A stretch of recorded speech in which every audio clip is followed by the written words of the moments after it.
Much of a tie-in on Christmas. All right, I've got a thumbs up. So we are now Facebook Live for our work session, which is in preparation for our last meeting for the year of 2022. At least we think it will be. Hopefully there's no special session that would, or special call meeting that would need to come up. So we also do not have a presentation today, so it's strictly going to be covering the agenda items which are in front of you. We do not have a quorum, but we do not need a quorum for a work session. So with that in mind, other than announcing that we will say happy birthday to Alderman Vaughn. Today is his birthday, and we appreciate him coming to work on his birthday. So we will do that, and then we have a thing at the electric department that is occurring, so we'll transition over to that. But anyway, all right, so this is for our recess meeting of December the 20th, and we will go through this with 2 sets of minutes. My understanding is that those minutes are in good shape. Is that correct? Do you have any knowledge otherwise, Joanna, since Lisa's not here? She emailed me and said she did the update. Okay, and so all the ones that Chris did, so consent for those 2 items, all righty.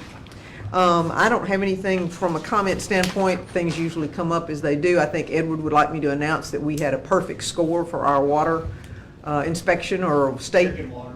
I'm sorry, drinking water. It's a state inspection, right? An annual state inspection. So, and this is the first time we've had a perfect score in at least in the history. It's been at least 5 years. Okay. So that's a good thing. We can be proud. And if there's anything else that comes up, obviously, any one of us can make announcements at the time. Mr. City Attorney wants to make some comments, so I have given him his own little C section here under announcements and comments for him to talk about it, since that will be his last meeting with us. We will have no public appearances, no public hearings. Under mayor's business, there is consideration of giving 30-day notice termination of the interlocal between Lowndes County and the city of Starkville. And I have neglected to be able to get in touch with President Hairston or Supervisor Hairston at Lowndes County, so this will come as a surprise to him if it gets announced to him prior to me getting to him. So on Facebook anyway, but I've asked the referee or the youth court judge to give me some idea of the cost benefit associated with it, and her numbers did not put us in a position to make me think that it was a good investment for us. And so I am recommending that we terminate the interlocal and just do it on an as-needed basis. And that way we're not obligating ourselves to monies that we don't need to spend for something that we're not using, historically not using. And I looked at her notes, and what we had hoped to accomplish was to make sure that there were always beds available when the situation arose that we needed them. And while that was true some of the time it was not true. So we were paying for a service that we didn't always get.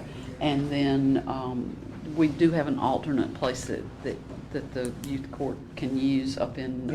And they can still use Lowndes. There were just a couple of times when what we needed didn't match up with what they had available. And so not to throw them under the bus, it just was one of those things that didn't quite work out. And they worked to try to accommodate us when they could, but they couldn't always. Right. So I will get on the phone with him right after this is over with.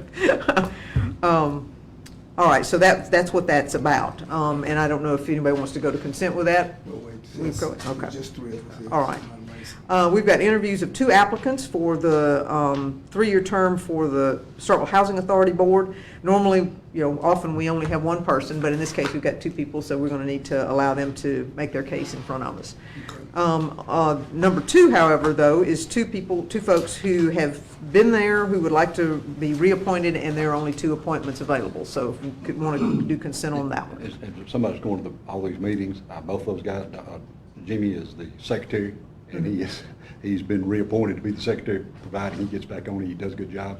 And Billy Gray has just been elected as the vice chair, and he filled out a unexpired term for somebody else who's only been on there a couple of years. So, and he flies. I've flown with him, and he's actually really interested in going back on there too. So, okay. I mean, if nobody has a problem, I would say put that on. Okay, consent, no problem. So you're just the only 2 candidates? Yes, only 2 candidates for 2 positions. So, all right. Then we have an administrative appeal. We're aware of this one. This is the 400 Greensboro issue. There'll be folks there who will be interested in that. I'm sure we'll have that under citizens' comments. And then Mr. Haviland will not be there for this, but Mr. Haviland will give us a little preview of what went on at P&Z, and then Lyle will be handling it from the city's perspective. video presenting Yes. information. So we will- We'll cue that up at the meeting. But it went to Planning and Zoning Commission last week, and it was unanimously denied. And the applicant was there and was provided time for his presenting their case. And then Daniel, of course, made his case, and he has done a video. He agreed to do one reluctantly, but I think he ultimately did it, so. Having to edit the video yourself for a couple hours. Yeah, I understand. So anyway, that's not something obviously that would be going on consent, but at least if you've got any questions of Mr. Havlin at this point, now would be an opportune time to flesh that out if there's anything else. Got any? And the appeal hinged on, The definition of residence, basically. Yeah, what constitutes residence, and they are appealing his determination of what constitutes residence, so. Okay, all right, thank you. Nothing for courts, let's see, finance, we've got the financial statements, so not the claims docket, but the financials, so consent for that one? Okay. HR, we've got hirings, Mr. Ashford, there you are. Anything about any of these in particular? These are not new positions, these are all hirings to fill in vacant positions, is that correct? Yes, ma'am. Okay. Any issues with customer service rep? None, so start with utilities. Water operations manager, and Mr. Foreman as a utility locator technician. Start with police officer, this is not a certified position, but this is a new police officers, correct? Okay. Cheryl Smith and Kayla Smith are they related? They're not. They're not related, okay. As dispatchers. Nicholas Pearson to transition to a full-time firefighter position. He's currently a part-time firefighter? Okay. All right, transition to a full-time firefighter position. And then promotion of Justin Edwards to the rank of captain, so in the fire department, so, okay? Consent for that one? All righty. IT, we have, okay, we're going to pull this one. As much as I'm excited about it, there may be an opportunity for us to partner with what Edward's doing. So Joel's going to explore Civic Plus and how that might talk to Edward's system so that we can get the most robust opportunity. So we'll bring that back after he's had an opportunity to fully flesh that out. So we'll delete H1, Joanne, okay? Under utilities, Edward, I'm gonna let you roll with all of these since you're here and have got the various and sundry items on here. The first item is related to our EMI system. Honeywell Elster is the sole source for Lindblad, and this is an annual contract that they provide. And Mr. Latimer has blessed it? He has reviewed it, redlined it, the company is. Agreed? Okay, all right. Consent for that one? All righty. Next, two items are related to. That's the presidential determination issue, again, with the language on that one. So Purchase or to rebuild. those transformers. All right, consent for those two? All right. Item 4 is calling for, asking for call for 2 public hearings to revise the facilities section of the municipal code. This revision is targeting for 2 primary purposes. The first is reinforcing the penalty section related to fire hydrant tampering. That kind of goes back to our efforts for brown water. And then the second item is related to our sewer-only customers and revising that section of the code that allows Starkville Utilities to install a secondary cutoff behind the water meter where we can cut off the water service in the instance where they don't pay their sewer bill. And this kind of goes back to our rate schedule that we discussed in the last meeting about having a sewer flat rate for our sewer-only customers. And then this would be the mechanism that we would have in the instance where we need to discontinue service. And just to flesh that one out just a wee bit without Mr. Latimer here, one of the issues that we have is that the collections coming through a third party are not as diligent as we would be, for example. And we can't give, by law, we can't give something away. So we're going to have to find a way to collect for it. And this seems to be the rational way to create that collection opportunity. And we're turning off somebody else's water service. Yes, but we're doing it behind their meter. So we're doing it on the customer side within the right of way of the city's right of way, but behind the meter of the water association. So, and the 2 impacted water associations, to my knowledge, are only Talking Warrior and Rock Hill. Thank you. Yes, Rock Hill Water Association. And we want to over-communicate in instances where this occurs. So the customers are not calling those water associations saying, I don't have water, you need to come to my water on. We're going to be very diligent in how we get that message to the customer about the reason why they don't have water and how to get it turned back on. Gotcha.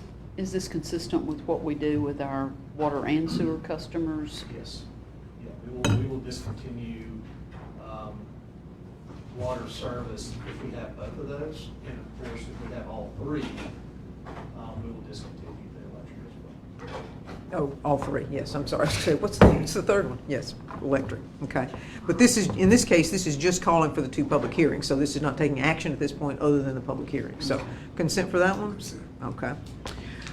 Number 5 is related to just supplemental services that may be needed for the Main Street project. We did have an area that we needed to provide some additional survey of an area where we had some sewer problems that wasn't included in the original scope. So this contract will include that work as well as any construction-related services we need. The idea, though, is that the majority of the construction administration and engineering would occur in-house through Mary Williams, our capital projects manager.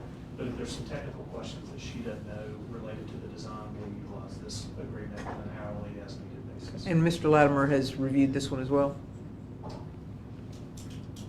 I need to confirm that. Okay. He has a copy of it, but I need to make sure, and Kimley Horn, I believe, has utilized the standards template. Well, we've used them before for this same type of thing, so I would think it would fly, but I just want to make sure that Mr. Latimer looked at it. I'll confirm. Okay, well, let's hang on to that one then until we determine that Mr. Latimer's looked at it, okay? Number 6 is our rules and regs. I was trying to figure out the last time we updated our rules and regs, and I think it's probably Early 2000s? It's been a long time. Initially, this exercise was going to change some grammatical things, change references to Starkville Electric Department, to Starkville Utilities, and we were thinking it was going to be a really easy, quick, straightforward. But the more we got into it, the more we realized that the way we're kind of currently operating with some of our policies doesn't really line up with our rules and regs. So it's been quite an overhaul. I would consider it an overhaul versus a minor change. It's also updated some of the things that we are currently having to do per our TVA contract as well. So instead of doing a red line of our old rules and regs, what we did is we included a copy of our current and then a copy of the new. And you'll see that the new ones are much more robust and more encompassing than our Well, and let's not put that one on consent and give everybody a chance to read it. It's not, I've read it, and I made a couple of little modifications that were not big deals either, and Chris did too, but let's let you guys have a chance to read it and see, so. We're trying to just put all that information out there, even some of our administrative type, what I would consider administrative type policies out there, just to communicate well with our customers. And then number 7 is a temporary aerator that we needed for the wastewater treatment plant. It's the lower of 2 quotes. Okay, And then the final one is the source of supply? Source of supply. Okay, well, that one's easy. So we have the potential of having the Kimley Horn one go on consent once Mr. Latimer has had an opportunity to look at that. We can do that at the table, and then the updated rules and regs, once everybody's had a chance to look at that, we could potentially do that at the table as well. The potential litigation will be the issue related to the Greensboro Street. Mr. Latimer wants to brief everyone, so we will be making a determination of when we're going to go into executive session regarding that particular item. So that's kind of where we are. Anything while we're here and have a little extra time before we go to the electric department for their training session? I'm sorry, utilities department for their training session, and have some cake for Henry somewhere. Okay. It hadn't come in yet. Ms. Vicki was supposed to go get it, so I think she's probably almost back. Are we gonna make him blow out candles? Well, is she back? Okay. Okay, good, we'll bring her on in. So anything before we close this one out? Anything for latecomers or otherwise? Did I miss anything? Can we take it from the top? No, we cannot. It's on video. You can With go a to- drum roll, maybe? Okay, anything from anyone? All right, thank you very much. We will have our last meeting, and recall it will be Mr. Latimer's last meeting as well. So we will try to make that special for him, give him a chance to say nice things about us, and if he doesn't, I'll just cut him off. So, all right, thank you, everyone. Have a great weekend.